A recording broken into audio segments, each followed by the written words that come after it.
it to right and just hit it on the blue. It was hilarious. Didn't the Blue Jays, or was it there that had the glass in front of like where the fans and like the outfield? You guys know what I'm talking about? Was it the Jays? I don't remember if it was the Jays. I know what you're talking about. I don't remember where it was, though. Or was the MACHADO? Because I remember what's-his-face hitting the walk-off home run for the Blue Jays in the World Series. And I feel like they had glass there. Yeah, it would have to be the Blue Jays, then. Yeah. That was Chris Carter. Who was it? Yeah, Carter, right? Carter, yeah. For their back-to-back year. Yeah. Yeah. When the announcer announced it like a boxing result. Yeah. The winner and still world champions of baseball. That's such a good call. Yeah. One of the ones you just love to hear. That Jack Buck call where he's like, "Go crazy, kids, go crazy." That's played all the time. Yeah, that's a good one. So, I got a quick question. All right. Do we like what we're seeing from Blake Swihart already? And when Christian Vasquez comes back in 6 to 8 weeks, are we going to be overly excited to get him back into the roster and lineup? Can I be Team Swihart? Is that possible?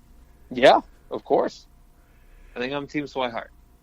Well, I think if anything, I think Sandy Leon might be the biggest benefactor of that. If he can swing a good bat and the pitching staff responds well to him, because I'm assuming he will get 3 out every 5 at this point. And if Swihart does come around, I still trade him at this point. If you can get something significant from him, like we like to fantasize about Doolittle or Brad Hand, they need to understand what Blake's value is. Like, people don't seem to understand this at this point. Blake doesn't have the value that he had a year ago, 2 years ago.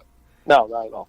You're not going to be able to get a Real Muto for him. Well, he would be a piece in that deal. I know. I don't think he would be the centerpiece. No, and I wasn't getting at that, but suddenly a trade package looks a lot better with him performing and running circles around the base pass like that as well. And especially to a rebuilding team that can kind of work out those defensive woes with him, for another year or two. But like I said, I still trade him. If somebody wanted Vasquez, then I guess. But how much value does he have? Right now, nobody. Right. I don't think anybody wants his deal. No, it's not a great deal. But right now, you legit can't trade Swihart right now because who's going to be? You gotta have 2 catchers. And I don't even know. I literally could not tell you who the starting catcher of the Pawtucket Red Sox are. Well, you could get a scrap heap type guy. I don't think that would be, I don't think losing Swihart would really hurt us too bad. No, it wouldn't hurt us that bad. But it's just who do you can get that, would even feel like I'm thinking like a Ryan Hannigan right now. Something like that. Yeah. Guy every 2 days and bat .85 probably. I don't know. It'd be interesting. Would I trade Swihart right now for the right piece? Yeah, because I don't think he has a future on this team. I still think I would trade Vasquez over Swihart. I truly believe that Blake Swihart has a higher ceiling than Christian Vasquez behind the plate and with the bat. Well, I think Leon basically equals Vasquez when it comes to defense. I don't. If you want to give a slight edge to Vasquez, that's fine, but I think Sandy makes very good defensive plays. I think he has a very good arm to try to gun down, base stealers at second base. So, I'm fine with that. And he's going to go into his slumps as well. We've seen Sandy do it, but so will Vasquez. And I think Sandy's ceiling is a lot higher offensively. And with Vasquez, I'm just not convinced. And Dave, you talk about his contract situation a lot, where it gets upwards of I think $6 million towards the end of the deal, and I don't know. You can easily go get a like a Dioner Navarro type guy to be your, or an AJ Ellis. Yeah, those are 2 good examples of guys you can get to be the backup catcher, and maybe was David Ross a really sexy name when he first arrived to Boston? Oh, God, no. He was another Sam DeLeon, though, that caught the staff so well and could get hot with the bat. Yeah, exactly. And you could trust him in big spots defensively in the month of October. So I think that type of guy is out there or could easily be acquired for basically a low-level prospect. So I don't know. Yeah. If Swihart, if somebody wants Swihart bad enough and they have something we need, whether that's another reliever or whatever, I think that's pretty good. I mean, look at the Herrera deal, and I'm wondering if he's going to get traded again at this point if the Nationals fall out of it. But they're gonna be stupid. Yeah, they're going to be the Mets. You think they're going to be the Mets? Hold him and try to stick it out, till the end type thing. Yeah. But, I mean, they gave away the number 10 and 11 prospects in their system. I mean, and one more. And, like a 17-year-old who they really don't know really what to expect from him. But, I mean, is Swihart much worse than that? No, I don't think you would get that for him either.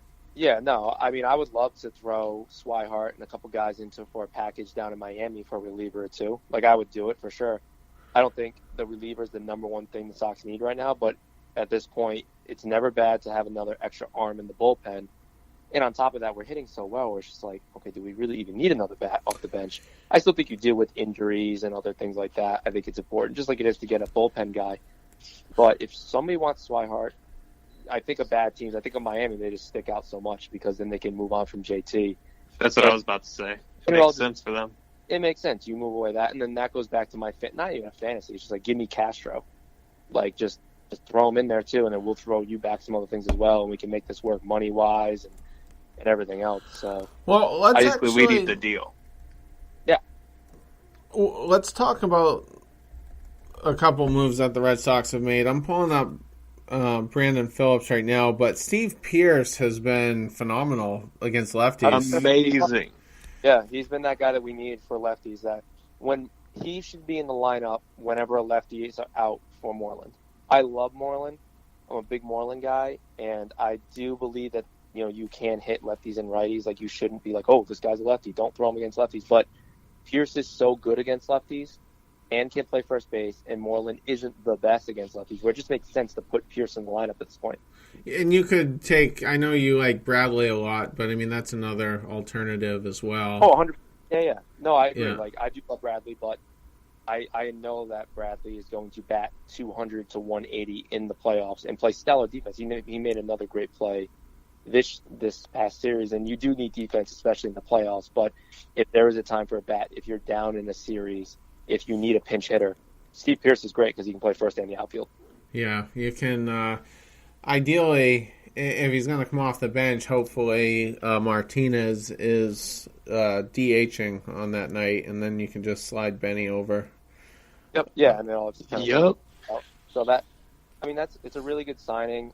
One thing that sucks about the Red Sox right now, and it's organizational from single A to the major leagues. And actually, I'm going to sidetrack myself because our third-round pick, our reliever, was just called up to Greenville a couple days ago. So he's already making the rise through the farm system for the Red Sox. So don't be surprised if you might see him in Pawtucket or even the Red Sox organization during September call-ups.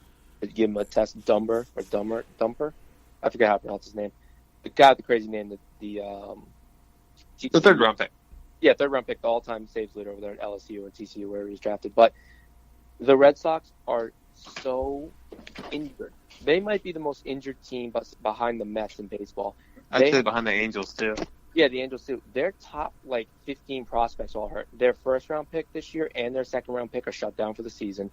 You have how many injuries on the main roster between Vasquez, Pedroia, you had Price banged up, you have Vez out, you have Pomeranz, and then even in Double A and Triple A, just these younger guys that are good in single A and stuff are all going on DL. It's awful. I don't know what is in the water in this organization, but just go take a look. Just go Google Red Sox prospects injuries this year, and you will pull up pages on Google of just This guy's out for the year. This guy's shut down for 6 months. This guy's shut down for 3 weeks. Jason Groom with Tommy John.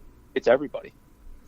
Yeah, I don't think people realize how dry we are down there. Actually, and that's why I bring it up is because not only are we such a weakened farm system, our best farm system players are all hurt. We just don't have the prospects that we had anymore, and I don't think Red Sox fans are used to that. No, we turned into the Yankees all of a sudden with the farm system. You don't have a farm. This isn't going to be a popular take, and I haven't really done it on social media. I haven't written a blog post about it yet, but if the Red Sox are out of it next year, like, trading Mookie for, like, serious prospects is not gonna frighten me. It's not gonna piss me off. If we get a good haul for Mookie Betts, who does not want to come to the table right now to discuss an extension, won't even discuss anything. Like, we can't even offer him a number, like nothing. I'm fine with that if we're out of it next year. If we're out of it, or if we're just in a situation kind of like the Nationals right now where we're just injured and the stars just aren't going to align, and most Boston fans would never accept that situation. Like, we're saying right now that the Nationals won't trade Kelvin Herrera because they're just going to be too stubborn, and I think that's how Red Sox fans would be in that same exact situation. I do the same. Bogarts isn't going to have as much value as a rental. I mean, he would probably have less value than what Manny Machado has right now, even.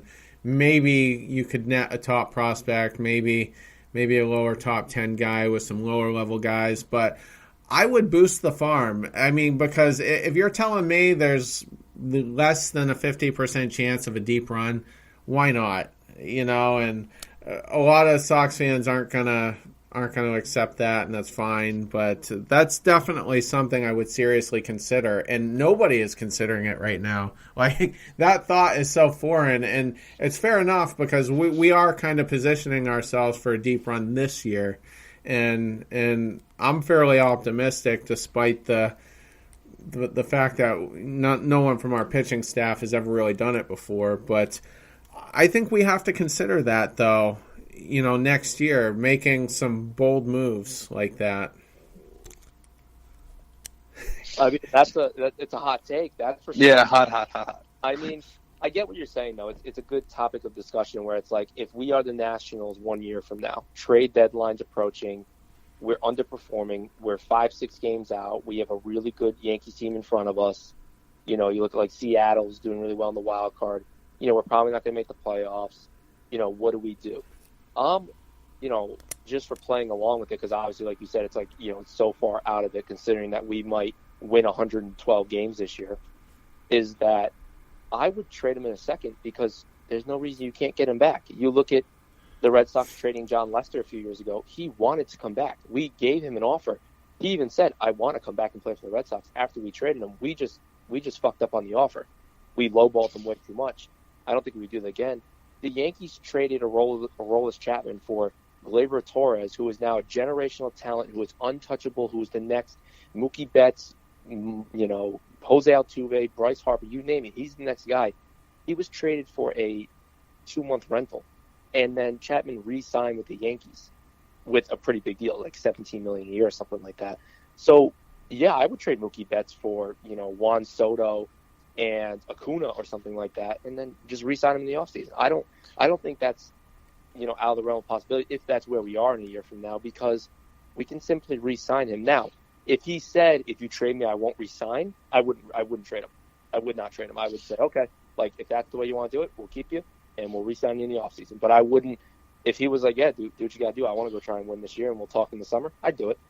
Well, and for all the people that are like, oh, that's crazy, National fans didn't think that they would be this bad at this point in the year either. Did anybody? It's not out of the realm of possibility. No, it happened. Look at San Francisco the last couple of years. They made all these moves, all these trades, brought in Cueto, Bumgarner, Shark, Pence, Shark, Belt, Crawford, Posey. They got Sandoval back, who loves playing in San Francisco for some reason. You have a pitcher's ballpark, and they've sucked for like 3 years in a row. So, no one thought that was going to happen. At the Dodgers this year, the Dodgers were like 9-20 to start the year, or something absurd like that. The